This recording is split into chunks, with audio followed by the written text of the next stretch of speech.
Every week we have a segment on Wake Up Washington called The Why. It's where we look into questions we all have, but we rarely get answers to. So today our Why guy, Evan Koslof, looked into questions about the Metro and those really long escalators. Here's something that Red Line riders know really well. These escalators take forever to get down to the platform.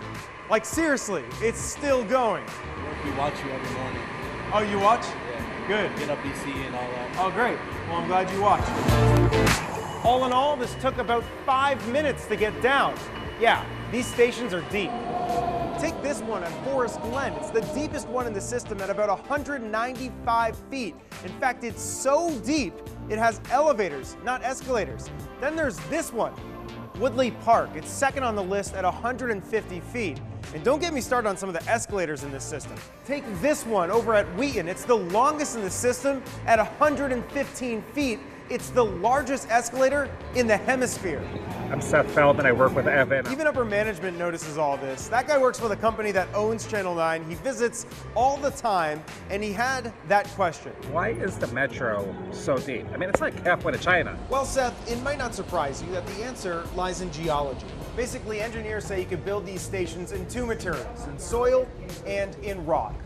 No, not that rock, this rock right here. Basically, they say this type of rock is sturdier, it protects buildings more, it's just better. But here's the problem. In most of the city, especially the more southeast you go, rock is just too deep in the ground. It's unrealistic. So instead, they use soil. But over here along the north side of the Red Line, they had this just big opportunity. Basically, the rock is a whole lot closer to the surface, so they just went for it. They dug down deep, got that rock, and built the station there. Hey Evans, there's one other factor here. You have to dodge the waterways. Take this stretch right here, where it's in between Woodley Park and DuPont. That's where Rock Creek is. So they had to dig really deep to get underneath the water.